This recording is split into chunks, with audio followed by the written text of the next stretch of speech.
ನಮಸ್ಕಾರ, ಸುಧಾಸ್ ಕಿಚನ್ಗೆ ಸ್ವಾಗತ.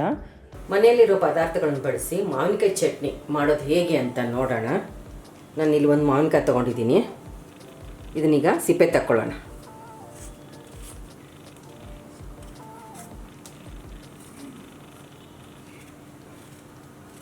ಸಿಪ್ಪೆ ಎಲ್ಲ ತೆಕ್ಕೊಂಡಿರೋದು ಈಗ ಸಣ್ಣದಾಗಿ ಹೆಚ್ಕೊಳ್ಳೋಣ. ಮಾವಿನಕಾಯಿ ಹೆಚ್ಕೊಂಡಿರೋದು ಈಗ ಚಟ್ನಿ ಮಾಡೋದು ಹೇಗೆ ಅಂತ ನೋಡೋಣ. ಹೆಚ್ಚಿರೋ ಮಾವಿನಕಾಯಿ ಹಾಕ್ಕೊಳ್ಳೋಣ. 3 ಹಸಿಮೆಣಸಿನ್ಕಾಯಿ ಸ್ವಲ್ಪ ಹೆಚ್ಚು ಹಾಕ್ಕೊಳ್ಳೋಣ.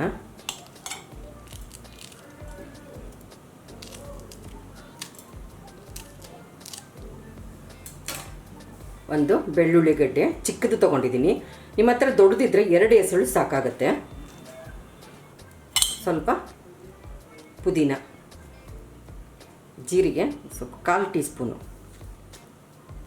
ರುಚಿಗೆ ತಕ್ಕಷ್ಟು ಉಪ್ಪು. ನಾನಿಲ್ಲಿ ಅರ್ಧ ಟೀ ಸ್ಪೂನಷ್ಟು ಸಕ್ಕರೆ ಹಾಕ್ತಾಯಿದ್ದೀನಿ. ಮಾವಿನಕಾಯಿ ಹುಳಿ ಇರೋದ್ರಿಂದ ನೀವು ಸ್ವಲ್ಪ ಸಕ್ಕರೆ ಸೇರಿಸೋದ್ರಿಂದ ಚಟ್ನಿ ತುಂಬ ಚೆನ್ನಾಗಿರುತ್ತೆ. ಈಗ ಮೊದಲು ಇದನ್ನು ಮಿಕ್ಸಿ ಮಾಡ್ಕೊಳ್ಳೋಣ. ತರಿಯಾಗಿ ರುಬ್ಕೊಂಡಿರೋದು, ನೀರು ಹಾಕಿಲ್ಲ, ಹಾಗೆ ರುಬ್ಬಿರೋದು. ಈಗ ಒಂದು ಹಿಡಿಯಷ್ಟು ಕೊತ್ತಂಬರಿ ಸೊಪ್ಪು ಹಾಕ್ಕೊಳ್ಳೋಣ. ಇನ್ನೊಂದು 2 ಸುತ್ತು ತಿರುಗಿಸ್ಕೊಳ್ಳೋಣ. ಮಾವಿನಕಾಯಿ ಚಟ್ನಿ ರೆಡಿಯಾಗಿದೆ. ನೀವು ಯಾವುದಕ್ಕಾದರೂ ಇದನ್ನು ಬಳಸ್ಬೋದು, ಸೈಡ್ ಡಿಶ್ ಆಗಿ ಬಳಸ್ಬೋದು. ಅನ್ನಕ್ಕೂ, ಚಪಾತಿ, ರೊಟ್ಟಿ, ದಿಢೀರಂತ ಚಟ್ನಿ ರೆಡಿ ಆಗಿಬಿಡುತ್ತೆ. ತಿನ್ನೋಕ್ಕೂ ತುಂಬ ಚೆನ್ನಾಗಿರುತ್ತೆ, ಸಿಹಿ, ಹುಳಿ, ಖಾರ.